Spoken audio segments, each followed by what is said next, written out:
ಜನನೀಯ ಕಾಂಬ ತವಕಲಿ ಮತ್ತೆ ಜನನೀಯ ಕಾಂಬ ತವಕಲಿ ಪರಮನಂದು ಭಾರತ ಹಾಗೂ ಸುಭದ್ರೆಯರ ದಾಂಪತ್ಯ ಪ್ರತೀಕವಾಗಿ ಈ ಜಗತ್ತಿನ ಬೆಳಕನ್ನ ಕಂಡವ ಈ ಅಭಿಮನ್ಯು ಎಲ್ಲರ ಪಾಲಿಗೂ ಗುರುಗಳೇ ದೇವರಾಗಬೇಕು ಅಂತ ಭಾವಿಸಿಕೊಳ್ತಾರೆ. ಹಾಗಿದ್ರೆ ಈ ಅಭಿಮನ್ಯುವಿನ ಬದುಕಿನ ವಿಶೇಷತೆಯನ್ನು ಗಮನಿಸಿ. ನನ್ನ ಪಾಲಿಗೆ ದೇವರೇ ಗುರುಗಳು. ನನ್ನ ಸೋದರ ಮಾವನಾದಂತಹ ಶ್ರೀಕೃಷ್ಣನಿಂದ ಬೇಕಾದ ವಿದ್ಯಾಭ್ಯಾಸವನ್ನು ನಾನು ಮಾಡಿದವ. ಹಾಗಿದ್ರೆ ಆಟದ ಮೈದಾನವನ್ನ ಸೇರಿ ಆಟವನ್ನಾಡುವಂತ ಸಂದರ್ಭ ಯಾವ ಆಟವನ್ನೇ ಆಡಲಿ ಈ ಅಭಿಮನ್ಯು ಆಡಿದಂತ ಆಟವೇ ಪ್ರಥಮ ಸ್ಥಾನವನ್ನ ಪಡಿತಾ ಉಂಟು. ನೋಡಿ ಮತ್ತೇನೇನೋ ಒಂದು ರೀತಿಯ ತಳಮಳ ಹಸಿವು ನನಗೆ. ಆಟ ಮುಗಿದಾಕ್ಷಣ ಮೊದಲಿಗೆ ನೆನಪಾಗುವುದು ಅಮ್ಮ ಅಲ್ವಾ?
ಎಂದರಮ್ಮ ನಿಮ್ಮನು ಮತ್ತಾರು ನಿಂದಿಸಿದರಮ್ಮ ನಿಮ್ಮನು ಮತ್ತಾರು ನಿಂದಿಸಿದರಮ್ಮ ಮತ್ತಾರು ನಿಂದಿಸಿದರಮ್ಮ ಈ ರೀತಿಯಲ್ಲಿ ಪರಿಮೋರೆ ಮೋಸು ಕರಿತ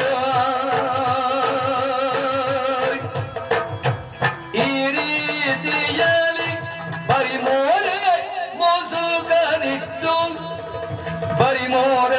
ಮುಸುಕರಿಟ್ಟು ತೀರೆ ಪಡಿಸುವರೇನೆ ಅಮ್ಮ ತೀರೆ ಪಡಿಸುವರೇನೆ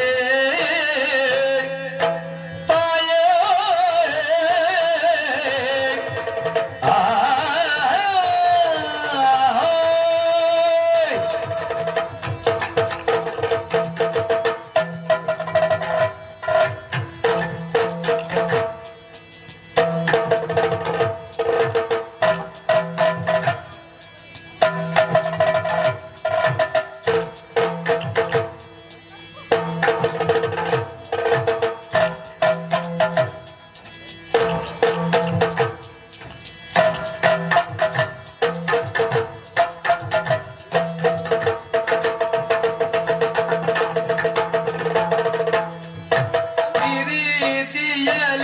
ಬರಿ ಮೋರೆ ಮುಸುಕನಿಟ್ಟು ತೀರ ಪಡಿಸುವರೇನೆ ಓ ಅಮ್ಮ ತಾಯ ಚಿಂತಿಪು ಏನು ಅಮ್ಮ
ಕೊಂಡಳು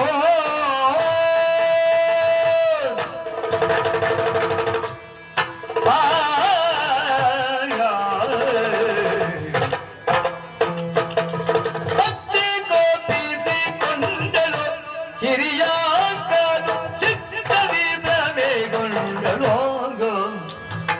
ಹಿರಿಯ ಕಾನು ಚಿತ್ತವಿ ಭ್ರಮೆಗೊಂಡಳು ಚಿತ್ತವಿ ಭ್ರಮೆಗೊಂಡಳು ಭ್ರಮೆಗೊಂಡಳು ಭ್ರಮೆಗೊಂಡಳು ಆ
ಎತ್ತ ಹೊರಟೆನು ಎಂದು ಆತ ತವರ್ ಮನೆಯತ್ತ ಹೋದಳು ತವರ್ ಮನೆಯತ್ತ ಹೋದಳು ತವರ್ ಮನೆಯತ್ತ ಹೋದಳು ಎಂದು ಉತ್ತರಿಸಲು ಈಗನೇ ಪಾತ ಉತ್ತರಿಸಲು ಈಗನೇ ಏನಮ್ಮ ಪಾತ ತವರ್ ಮನೆಯತ್ತ ಹೋದಳು ಎಂದು ಉತ್ತರಿಸಲು ಈಗನೇ ಪಾತ ಉತ್ತರಿಸಲು ಈಗನೇ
ಉತ್ತರಿಸಲು ಈಗನೇ ತಾಯೇ